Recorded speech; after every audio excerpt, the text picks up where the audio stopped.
Okay,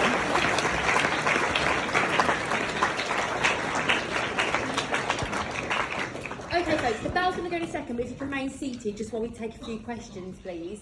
And then, obviously, we'll have to transition. You'll go to your next lesson. So, do we have any questions, please? Anyone would like to be brave to go first? Celia. Sorry, can you... How do you think the Holocaust impacted modern history? Ooh.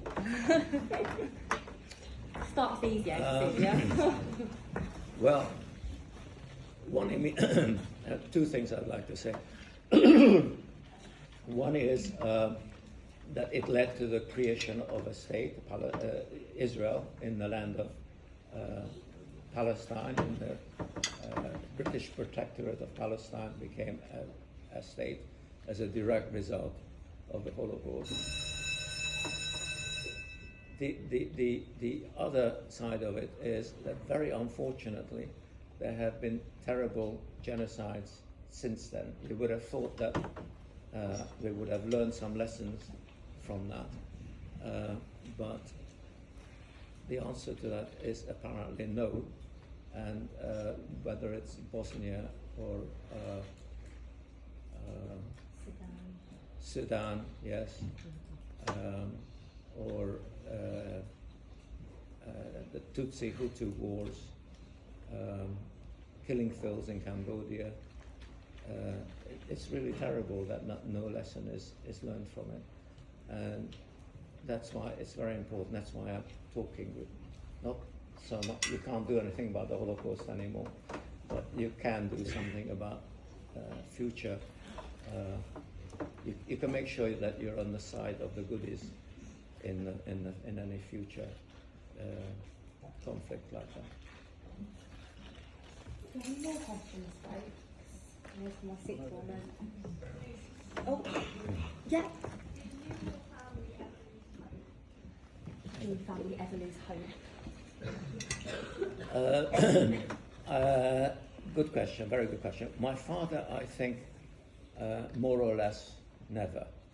I think there was a time when I said that he was crying. He must have lost hope then. But he had been through very much by then. He was always a very optimistic person with a lot of self-confidence. I think my mother was a different kind of person, and she would have lost hope on a number of occasions. Yes. I can't speak for myself, obviously. I don't know about my sister. When you're 8 years old, even the most bizarre things are normal, because you don't know any different. How does the Holocaust affect your life now? How does the Holocaust affect your life now? As I get older, I think about it more. When I was your age, I didn't think about it very much. So there's been a transition in between. And I'm doing two things. One is I'm writing a book, which is a history of my child, this history really. And the other one is I've started to talk to schools and other groups who ask to hear about my history. Any more, folks? Yeah, over there. Oh, one more.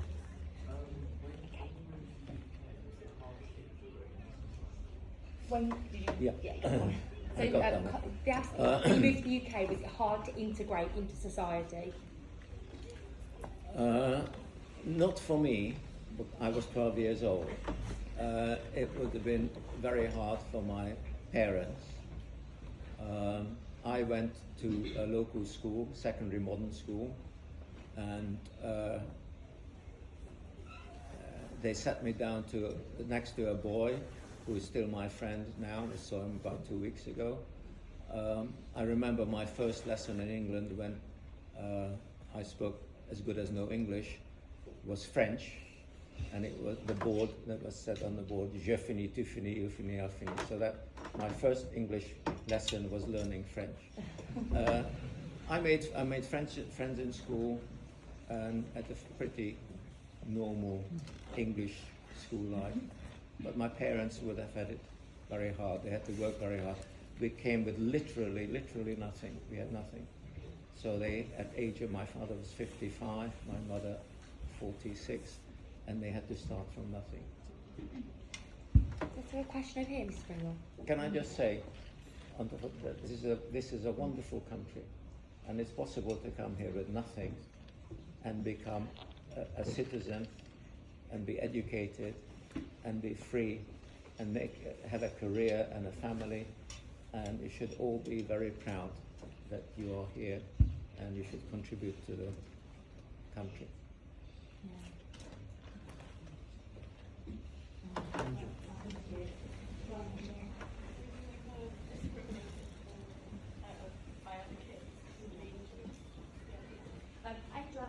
Have you ever felt there's been discrimination against you and the Jewish faith while in Britain? I think I can say,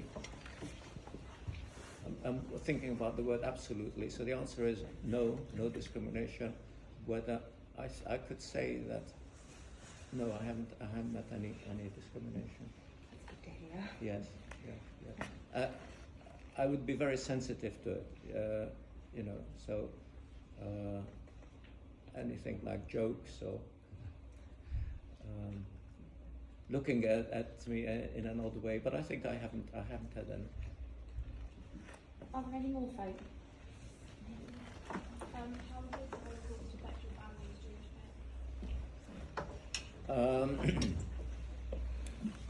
faith? We didn't have very much faith. We were pretty.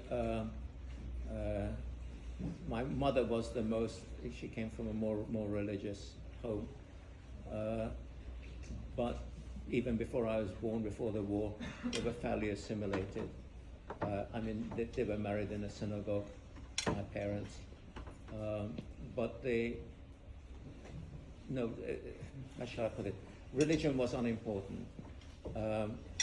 There were a lot of Jewish people in Budapest, and most of their friends were Jewish. During communist times, part of the communist credo is there is no religion, so they discriminated against synagogue-going Jews just as church-going Christians.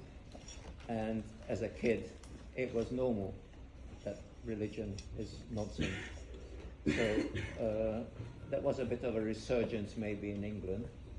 But to tell you the truth, from this background, we were actually surprised that Jewish people in England were religious. We've got one more question before your teacher's going to have to get to your next lessons. Sorry, Sabrina's had a hand up. Was it Sabrina's hand up? Was it no? You answer. Yeah? Do you want to ask a question? Are you still friends with anyone that was in the Holocaust? Well, I'm friends with. I have a second cousin in Budapest. I'm very good friends with him. We weren't physically close in the Holocaust. He was born exactly the same time as I was. I think he's a month older. And the other one is my sister, of course, who went through everything and remembers it much better. I lost my parents at a good health, each case a good healthy age, lost them to natural causes. But I do know in London, I know quite a number of people, Hungarian Jewish people, who also have a Holocaust story. Some of them also go to schools and tell their story. But we weren't in contact during the Holocaust. They all had their own stories. Okay, folks. If anything you take from today is the words that hit me so strongly that Tom just said about, you can always choose to do the right thing and choose that path. In the current climate that we're in and the way things are at the moment in the UK, can we make the right decisions? Okay. Mr. Ashman will dismiss you. We will dismiss you. Can we just have one big round of Thank applause for Simon?